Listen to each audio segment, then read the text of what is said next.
Hello everybody, hope you all are fine. Open your English grammar book at page number 52. আজকে আমরা শিখব verb বা ক্রিয়াপদ। Verb বা ক্রিয়াপদ কি? যখন কোনো ওয়ার্ড দিয়ে আমরা কোনো কিছু করা, হওয়া বা থাকা বোঝাই তাকে আমরা বলি ভার্ব বা ক্রিয়াপদ। ভার্ব বা ক্রিয়াপদ মূলত তিন প্রকার হয়: be verb, have verb are doing verb. Be verb দিয়ে আমরা কোনো কিছু হওয়া বোঝাই, হ্যাভ ভার্ব দিয়ে থাকা বোঝাই আর ডুইং ভার্ব দিয়ে করা বোঝাই। চলো তোমাদের বইতে কি আছে আমরা পড়ে দেখি। ভার্ব বলতে আমরা এমন শব্দ বুঝি যার দ্বারা কোনো কিছু হওয়া, থাকা বা কাজ করা বোঝায়। সেন্টেন্সগুলো দেখো, এখানে উদাহরণ দেওয়া আছে। আই অ্যাম আ বয়, তার মানে কি আমি হই একজন বালক। অ্যাম মানে এখানে হওয়া, এটা হচ্ছে বি ভার্ব।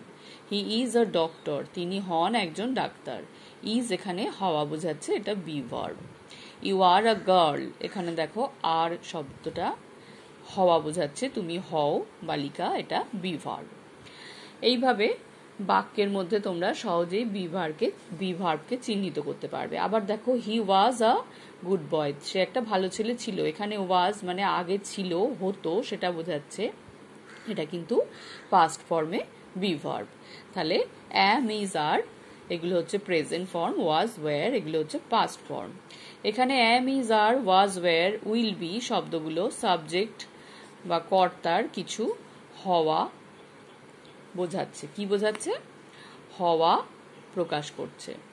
এগুলো হচ্ছে বি ভার্ব। দেখো, উইল বি কোথায় ব্যবহার করা হচ্ছে? যখন কেউ হবে, ভবিষ্যতে, ফিউচার বোঝানো হয়। হি উইল বি রিচ, সে ধনী হবে। এখানে এখন নয় কিন্তু পরে হবে, সেটা বোঝাচ্ছে, এটা হচ্ছে ফিউচার ফর্ম। এগুলো আমরা বিস্তারিতভাবে আরো পড়ব। এরপর দেখো, আই হ্যাভ আ বল, আমার একটা বল আছে। এখানে হ্যাভ কি বোঝাচ্ছে? থাকা বোঝাচ্ছে, এটা হচ্ছে have verb. I have a car, আমার একটা গাড়ি আছে। অপু হ্যাজ আ ব্যাগ, এখানে হ্যাজটা কি বোঝাচ্ছে? অপুর একটা ব্যাগ আছে, সেই থাকাটাকে বোঝাচ্ছে। তাহলে হ্যাজটাও হচ্ছে হ্যাভ ভার্ব। তাহলে হ্যাজ বা হ্যাভ এগুলো হচ্ছে হ্যাভ ভার্ব, এগুলো প্রেজেন্ট ফর্ম। আর অশোক হ্যাড আ ব্যাট, অশোকের একটা ব্যাট ছিল। এখানে আগে ছিল বোঝাচ্ছে, এটাও থাকাই বোঝাচ্ছে। এখন নেই কিন্তু আগে ছিল, এটাও হ্যাভ ভার্বের পাস্ট ফর্ম, এটা হচ্ছে had. He will have a pen, সে একটা কলম পাবে। দেখো, আছে, ছিল বা পাবে, সেটাও কিন্তু হ্যাভ ভার্ব। উইল হ্যাভ যখন ভবিষ্যৎ হবে। এখানে have, has, had, will have শব্দগুলো দ্বারা সাবজেক্ট বা কর্তার কিছু আছে বুঝিয়ে প্রকাশ করা হয়, এগুলোকেও হ্যাভ ভার্ব বলে। আবার দেখো, আই রিড আ বুক, আমি একটা বই পড়ি। এখানে রিড একটা কিছু করা বোঝাচ্ছে। কি বোঝাচ্ছে? পড়া, একটা কাজ করা বোঝাচ্ছে, এটা হচ্ছে doing verb. Samar played football, সে ফুটবল খেলে। প্লেড খেলেছিল, এটা একটা কিছু আগে করেছিল বোঝাচ্ছে, এটা হচ্ছে পাস্ট ফর্মে doing verb.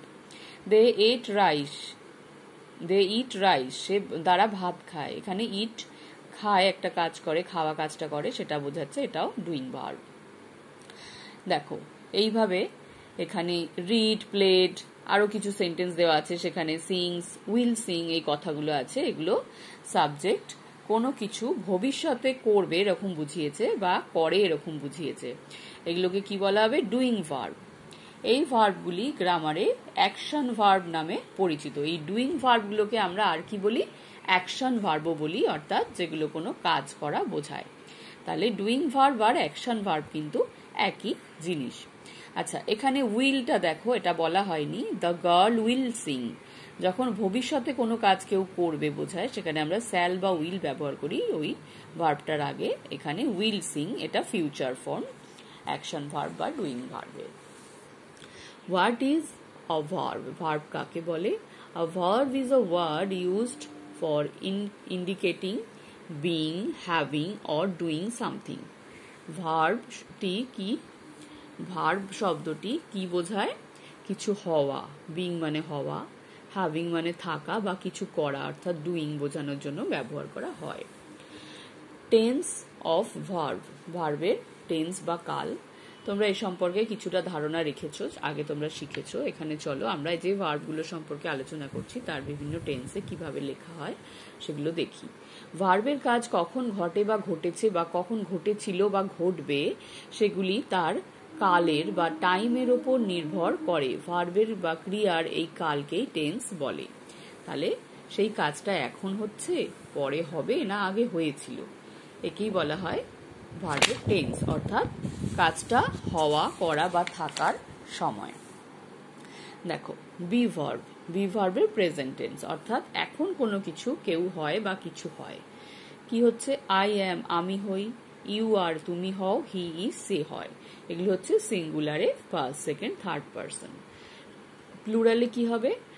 You are, sorry we are, you are, they R.